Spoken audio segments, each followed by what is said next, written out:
Hi, my name is Brenda Ness, the author of Secrets Revealed at the Time of the End. I am reading and teaching my book on YouTube videos. If you want to go to my site to order a book, my site is estherofisrael.wix.com/secrets revealed.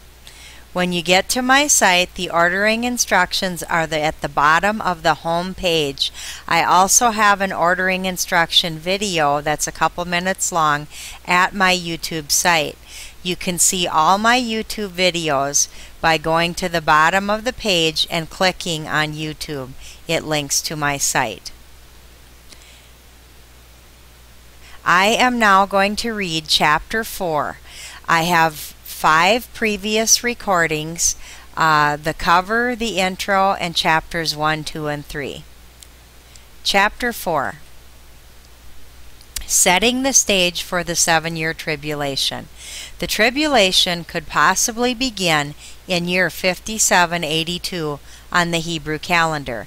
It will be Christian year 2021 because all 14 prophetic numeric verses fit perfectly into a 7-year template developed from combining the Hebrew and Christian calendars.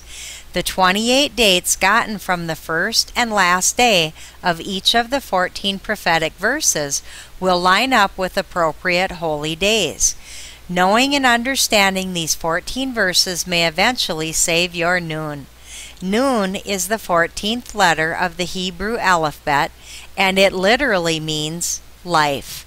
Forms of the letter Nun on this chart: early 2000 BC, middle 1000 BC, late 400 BC, and modern the letter they use today. The earliest form of the letter is thought to resemble a seed sprout, which it does, but looking at it, it also has a striking resemblance to a sperm. This form of the letter Nun is 3,000 to 4,000 years old, long before microscopes were invented. Considering Nun actually means life, I believe it is more evidence that the Hebrew alphabet came directly from God.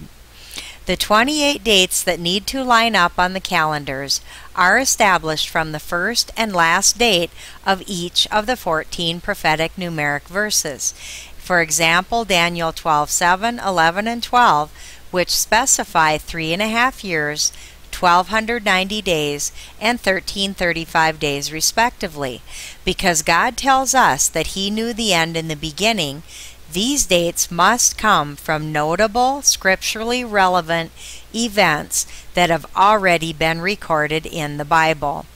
The Hebrew calendar is more accurate than the Christian calendar because it is based upon God's instructions, using both the sun and the moon for its timing.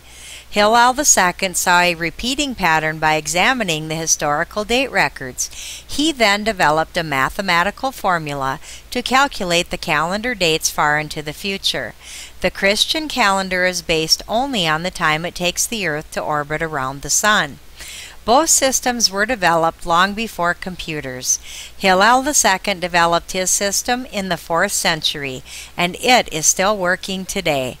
See page 23. I'm going to pop back there quick to show that to you. And here we go. 23 was the page I showed you in which I compared Hillel's calendar to the NASA predictions of the first sliver of the moon. And all these right-ons here mean that Hillel's calendar is exactly in line with when NASA says the first sliver of the month will be. Okay, let's get back to our page here. Pope Gregory established the Christian calendar in the 16th century. It has not been in use long enough to prove itself. Examine the chart at the top of the next page and you can see the evidence for yourself. If given enough passage of time, eventually Pope Gregory's calendar will become out of season. The reason? The Christian calendar is at least 1 day longer than the Hebrew calendar over the same 247 years, as evidenced by the data in the graph. The Christian calendar actually has a 400-year cycle, even though most people think it is a 4-year cycle. Leap day is skipped in all centuries that are not divisible by 400. Example, there was not a leap day in 1900. There was in 2000, and there will not be a leap day in 21, 22, or 2300. Yet the Christian calendar will still get ahead of the Hebrew calendar if given enough time. Taking a look at the chart, I have marked on here the day of the week that the Hebrew calendar starts on 1 Tishri, each 247 years. So in 5527, it will be the same as 4 September of 1766. In 5774, it will be September 5th, which was 2013. And in Tishri 6021, the first will be on September 6th of year 2260. As you can see, it keeps jumping ahead one day at a time. Over here, I accelerated the chart and took 988 years, which is 4 times the 247 years. The reason I use 247 years is that is the long cycle of the Hebrew calendar in which it repeats the years exactly for the number of days and number of months. So here we jump ahead to Tishri 7009, and the Christian calendar is on September 10th of 3248. Jump ahead 7997, and it jumps ahead to the 15th of September of 4236, and so on. The International Organization for Standardization, which has designated the Gregorian calendar to be the world's calendar, would probably not get it that far, let it get that far out of season. Eventually, they will need to make an adjustment long before year 5224. They would have to skip an extra leap year, then after that would need to skip an extra leap year at least once every 247 years to keep in season.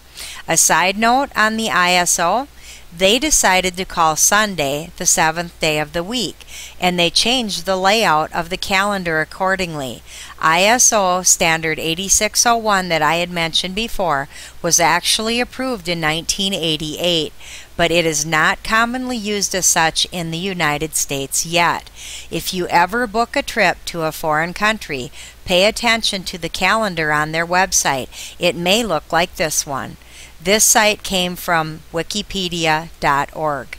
The standard uses the Gregorian that I refer to as the Christian calendar, which serves as an international standard for civil use.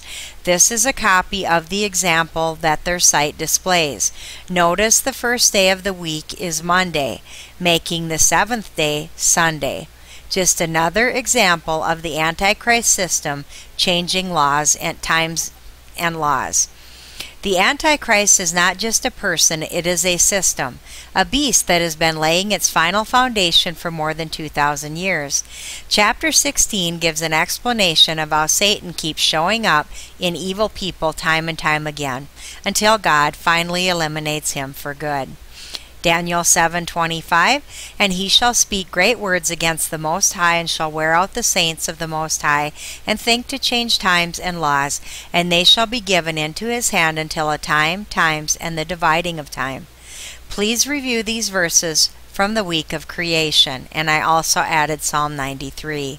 God said, "Let there be lights in the firmament of the heaven to divide the day from the night, and they are signs, seasons, days, and years." Genesis 2:1, thus the heaven and the earth were finished, all the host of them. Psalm 93:1, the Lord reigns, he is clothed with majesty. The Lord has clothed and girded himself with strength. Indeed, the world is firmly established, it will not be moved. Another thing that needs to be done is Israel needs to be safe and secure. In order for the 7-year tribulation to begin, Israel has to be safe and secure enough to tear down all their walls. And as you can see in this photo, Their walls are very high, and they are definitely still there. They have absolutely no intention of tearing down their walls anytime soon. At this present time, there can be no peace in the Middle East when radical Muslims are continuously planning of ways to wipe Israel off the map. The only way we can ever have worldwide peace, be it false or real, is if the radical enemy of God's people is eliminated. When they attack Israel, God will see that it is finished according to His plan.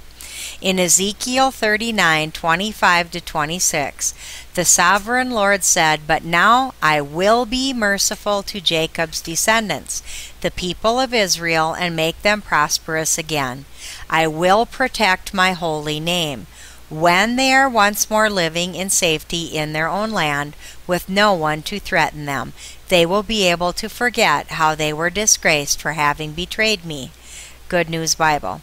Ezekiel 38:7-12, tell him, Gog, to get ready and have all his troops ready at his command. After many years I will order him to invade a country where the people were brought back together from many nations and have lived without fear of war. He will invade the mountains of Israel, which were desolate and deserted so long, but where all the people now live in safety. He and his army and the many nations with him will attack like a storm and cover the land like a cloud. This is what the sovereign Lord says to Gog. When that time comes, you will start thinking up an evil plan. You will decide to invade a helpless country where the people live in peace and security in unwalled towns that have no defenses. You will plunder and loot the people who live in cities that were once in ruins. They have been gathered from the nations, and now they have livestock and property and live at the crossroads of the world. I want to point out something that shows us Ezekiel 38 and 39 are not about the same war. The War of 39 actually happens before the War of 38. That is why I have listed them in this order.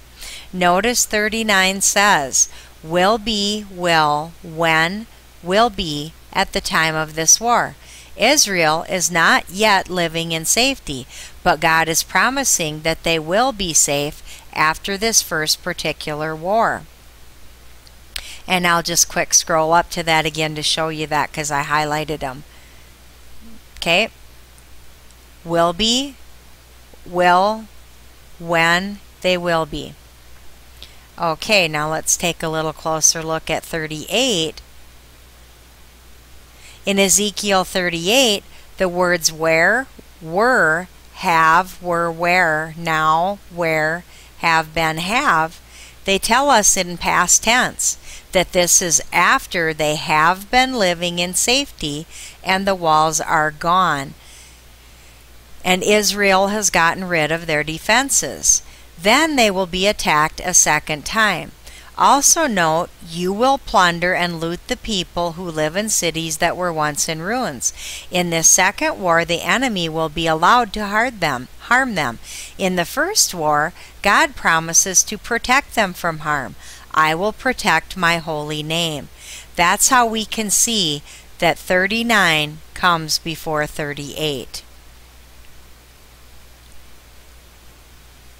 Two different wars. Ezekiel 39, the first of 4 end-time wars, the people of Israel have not yet gained their safety and security, and therefore have not torn down the walls. That is where they are today. Ezekiel 38, the second end-time war, is after they have torn down the walls because they think there is no one left to threaten them anymore. Their radical enemy will be annihilated in the first war. Who is Israel's greatest enemy? The radical Muslims. Because of the use of the term Gog and Magog in both of these chapters, people think that they are about the same war. Later on, I will address that in much more detail. Israel has never been safe and secure for the 66 plus years since its rebirth. They exist because they have better weapons than their enemies. They have better weapons because their God-given ingenuity and the great help of the blessed United Kingdom and blessed United States. Because God has blessed them, because they blessed Israel. Haven't you ever wondered why it is that the nations with the most fair and democratic governments seem to keep some sort of semblance in the world? It is not by chance.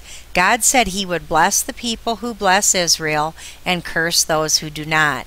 This does not mean that there are no evil people in these countries, and remember that their blessing only lasts for as long as they bless Israel. Genesis 12:1-3.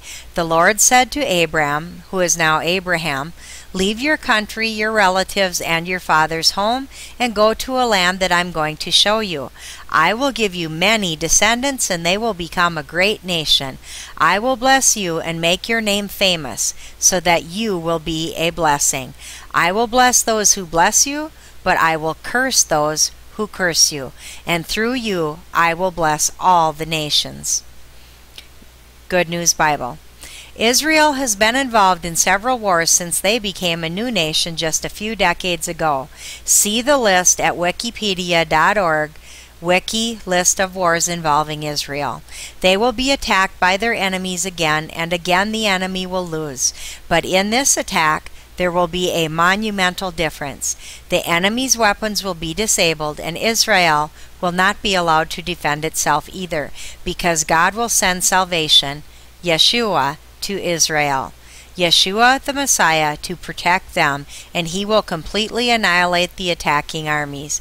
Ezekiel 39:3, "And I will smite thy bow out of the left hand," which is the enemy, "and I will cause thine arrows to fall out of the right hand," which is Israel, and one of their defense systems is actually called arrow.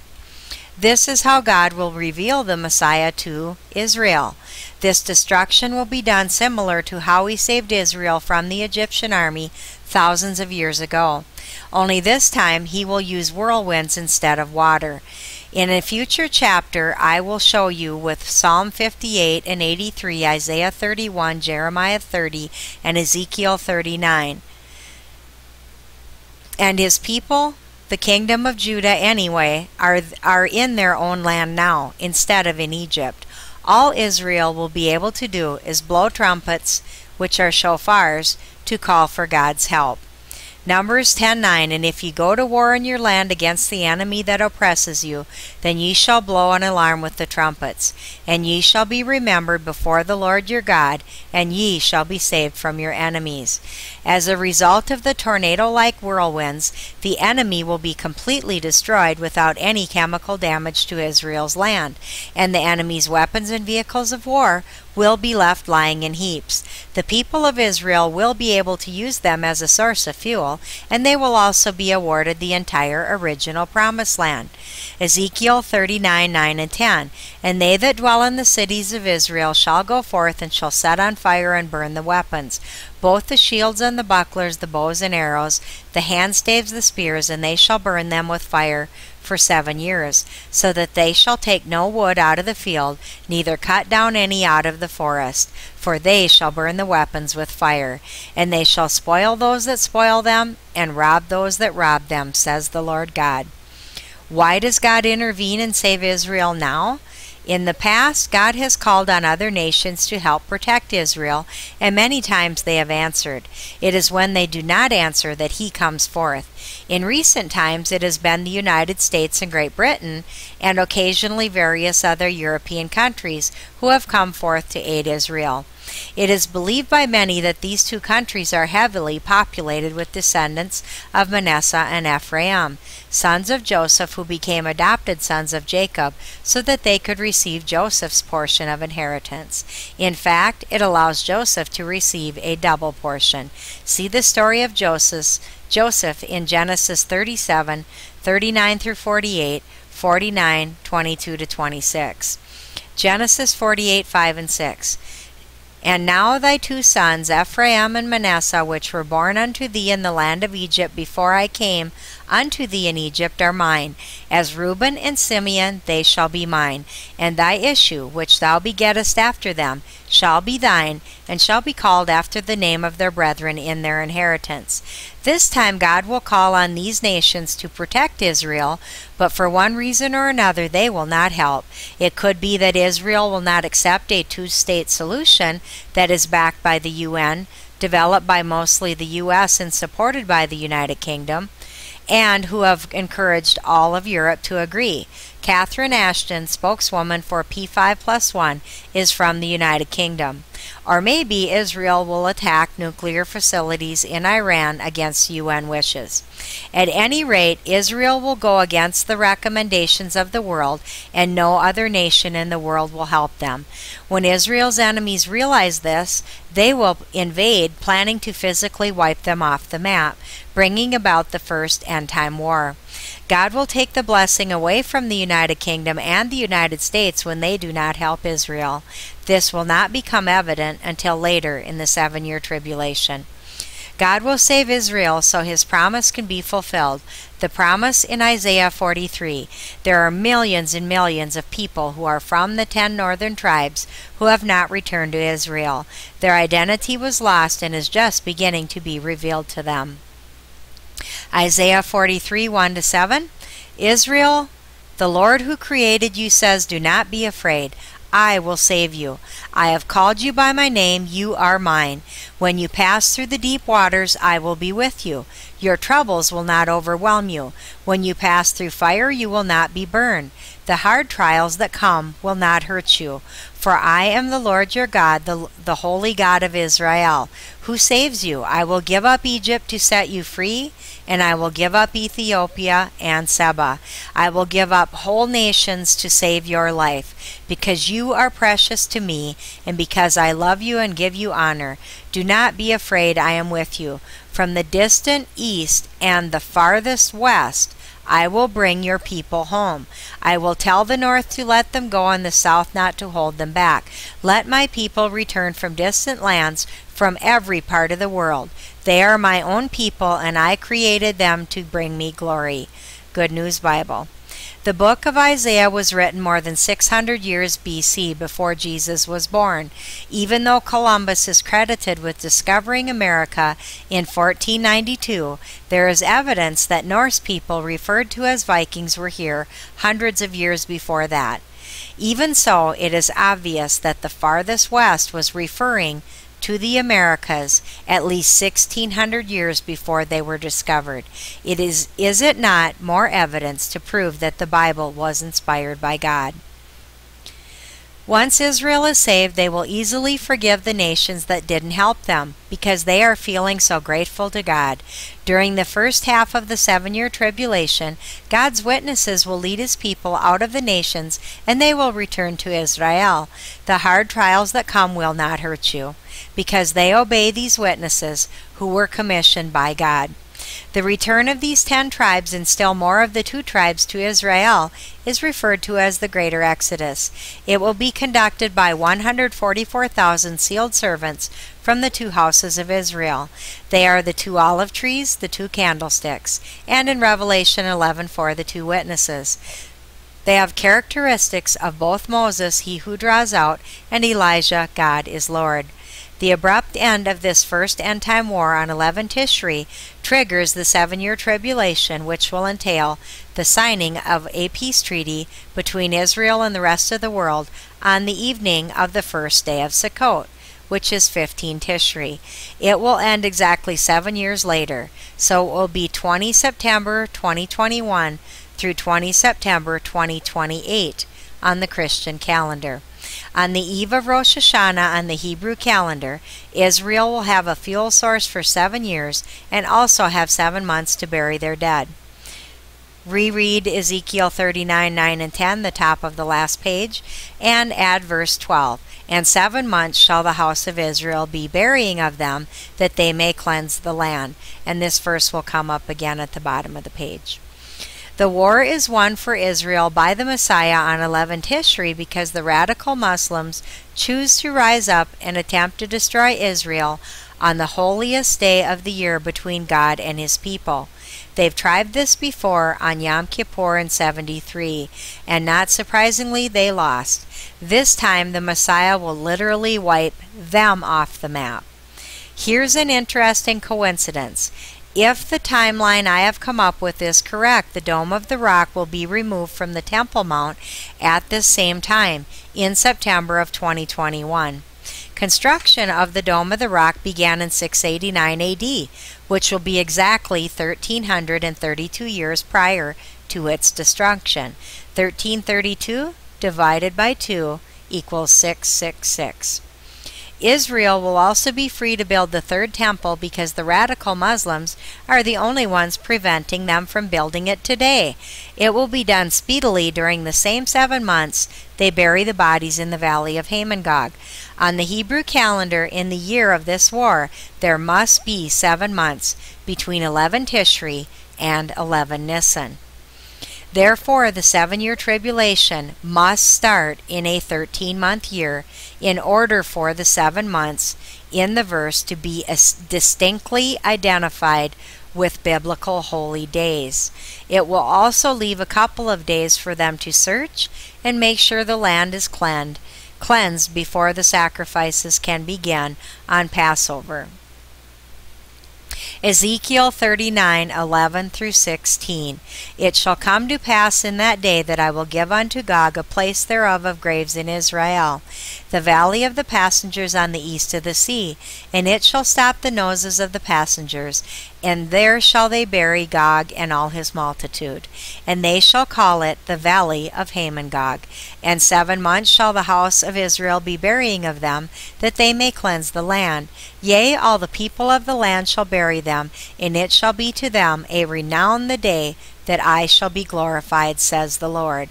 And they shall sever out men of continual employment, passing through the land, to bury with the passengers those that remain upon the face of the earth, to cleanse it.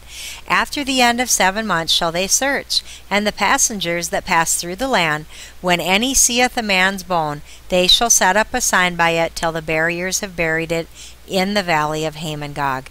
And also the name of the city shall be Hamonah. Thus shall they cleanse the land. And that is the end of chapter 4. Be watching for my reading of chapter 5. Thank you, and may God bless you today and every day.